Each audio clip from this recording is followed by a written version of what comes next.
That f em up. I'ma do my stuff. In my opinion, it really shows what she feel and think about the black community.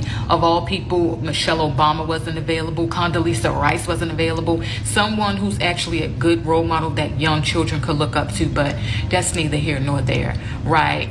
Instead of putting her on stage to twerk, you could have put her on stage to speak about gun reform. You could have actually used Quavo to do the same thing, but instead you chose to take another direction. I don't know what that was about. Now, if you don't stand for something, you'll fall for anything. And if we just fell for that, then that literally just set us back thousands of years, not hundreds, all right? And if that's literally all it takes to get your vote, then that says a lot about us, the black community. Because here's the thing, we still haven't heard any policies. We still haven't heard anything about bills. Is the girl going to say anything about reparations? That's neither here nor there, right? I can guarantee you, though, that the elders was probably embarrassed and a little disgusted. I can guarantee you that the ancestors was upset, too.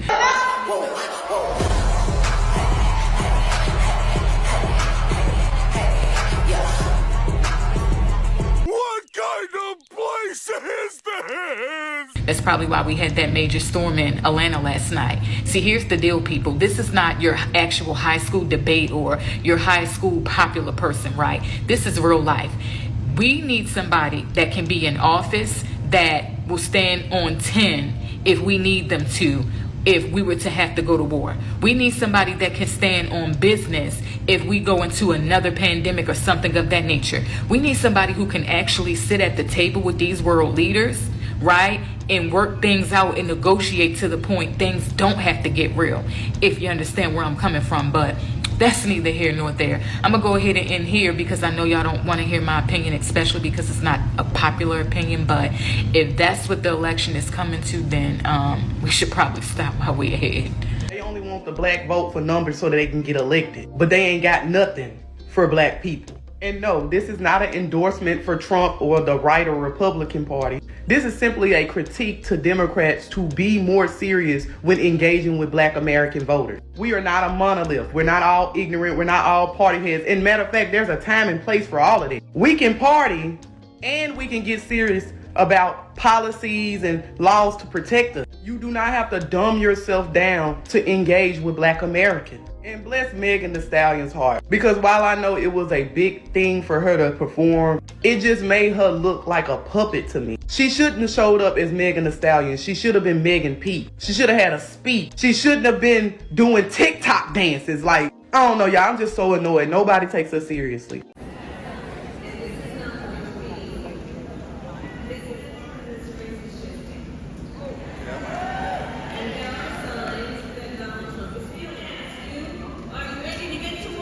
Hey guys, this is Savannah reporting to you from the inside of Kamala Harris's rally, which just wrapped up. Now you guys saw all of the footage and there was actually a lot of energy for her in the building. Almost every single seat was filled, not every single one. But many people are questioning, well, were they here to see Kamala or were they here because Quavo, Meg Thee Stallion were here and it was essentially a giant concert? And I'm going to be honest, guys, people started leaving about 15 minutes after she started speaking, which was kind of notable to me because, you know, this is her first presidential rally in Georgia. And so I thought people would have wanted to listen to her. And then also, she really only spoke for about 30 minutes, I would say. So it was a very, very short speech, but people couldn't make it through it. I kept seeing streams of people continuously leave. And I was like, well, you know, maybe it's the one-off person. But then I started seeing people leave from every single level. And I was like, okay, I mean, maybe there is a little bit of truth to people having come here to see the performances. I don't know how many were here just for Kamala. Megan, what is this? At the ATL rally event, like what? You need to pipe it down, honey, and do that somewhere else, but not at this type of event. Like, silence is very loud. Megan, I'm gonna hold your hand when I say this. That wasn't it, my sister. And I love you. It's no beef between us. You know, honestly, you're the only woman I would ever consider, right? So when I tell you this out of love. Like, that wasn't it, my love. Yo, so I watched, the rally that Kamala Harris put together in Atlanta, and that was embarrassing. You have Megan Thee Stallion on stage twerking, and it goes to show you that that's the best that she could do. That goes to show you what she thinks of us. She thinks that's what we want to see. And I just hate to see it. And it was just a clown show. It was a circus. You know what I'm saying? It's like, what out of all the musicians, all the things you could put together, you chose Megan Thee Stallion to twerk on stage. It was just ridiculous. If y'all don't vote this year, I completely understand why. I know that sounds bad, but yeah, that was ridiculous. And that's the same thing Biden did. I remember when he got Cardi B, he interviewed her, and it's just like, what are you interviewing Cardi B for? Once again, it goes to show you they try to appeal to us by hip hop and stuff like that. Like, that's what all of us want to see. Like, no, that doesn't stand for all of us. What do you think, Corey? But with Meg Thee Stallion at the Kamala Harris rally, does it just not feel forced? It feels out of place. It's not genuine. And I get it. Kamala wants all the black vote. So you get a black rapper to rap her song, a popular song. You get another black rapper from Atlanta to talk. But it just does not feel genuine. Like, I understand you want to pander to the crowd, but it feels so forced. Am I the only one that feels that way? It makes me not really like her for it. You know what? Let me hold your hand. Hold your hand while I say this so then you can listen to me clearly. Megan Thee Stallion performing at Kamala Harris's rally is the least of our worries. Just being honest with y'all. Now, I know everybody has their own opinion. That's fine. I'm all for opinions.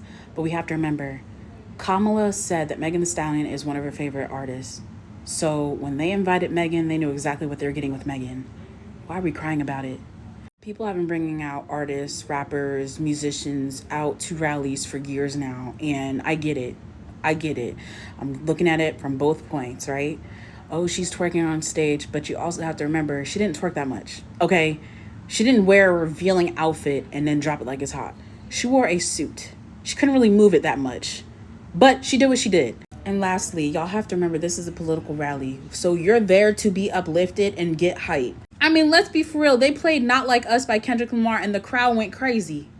So I could just imagine. Now, mark my words, when Kamala bring out Beyonce, it's a wrap. Beyonce singing Freedom, it's a wrap. It absolutely baffles me how strong the sister code is. It is so strong that it allows these women to completely ignore twerking at a political rally. They will stop at nothing. They will fight tooth and nail to diminish the clown show that they witnessed. She could have gotten Alicia Keys. She could have gotten Beyonce. Shit, she could have went back in the time capsule and got Lauryn Hill. But instead, she played the identity politics of demonstrating the most debaucherous parts of the culture in order to garner attention for votes. So political rallies are to get people hyped about voting. When they go into certain areas, certain places, it is to get people within that area, in that space, hyped about voting. Is to get them to pay attention, things like that. We've seen clips from where Kamala Harris came to Atlanta. She had Megan Thee Stallion performing. I think Quavo got up there and talked as well. This is not unnormal. This is not like, this is the most common thing that happens at these political rallies, things like that. Even when you've seen with the RNC, right? Like you've seen like these conventions and stuff, they bring celebrities through. And whether that celebrity sounds goofy or whether, they're performing and things of that nature, that's what a political rally is. Now, people are upset about like Megan Thee Stallion's performance, which is insane. I mean, it's Megan Thee Stallion, it's Atlanta, makes perfect sense. It's a pair. The respectability politics will be the death of Black people. Okay. I think it was years ago. I forgot. I think it was like a Stacey Abrams ad. They used, it's funny thinking about it, but it's actually a smart tactic. They used some of the strippers from like Magic City. I don't know if anybody in Atlanta seen that ad. It was funny, but it was genius because it got people to pay attention. That's the point. The point is that a lot of people do not pay attention to regular political ads. Okay. In this election, it's very important to both Republicans and Democrats. It's a very, very important election. So most of them are going to pull out all stops, even if it looks goofy. Meg Thee Stallion was probably the most normal out of all of them. I mean, the RNC had like Hulk Hogan up there. Okay, so it lets you know that's how far they're willing to take this. I can even remember back when Obama ran, they had, you know, people performing and things like that. They use celebrities. Hate to tell y'all that. And to be real, because most people would not pay attention unless there's celebrities involved. Yet another perfect example of someone who's just trying to sound smart. Respectability politics will not be the death of black people. Identity politics will be the death of black people. Black people voting for Kamala Harris because they believe that she is black or because she brings the ratchet women up on stage is absolutely diabolical work. Have an issue that you support. Have something that this person has done in the past substantiate your thoughts going into the future. They was fake mad and I was popping it for Kamala. They was fake mad that I was popping it for Kamala. Her words, not mine. I don't think they heard what she said. Kamala said she wanted a ceasefire.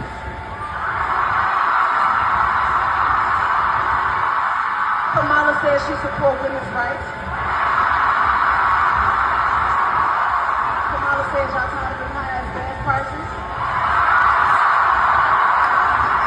Kamala said, I'm for the people. Tonight, I'm not giving y'all my lightest work. I'm giving y'all my hardest work. In the motherfucking rain. Because I want the hotties to have a good motherfucking time. I want the hotties to do what the fuck they want to do. When the fuck they want to do it. I want the hotties to be bad bitches all the time. Now I just want to come on shit right quick so we got to get a real hot bitch.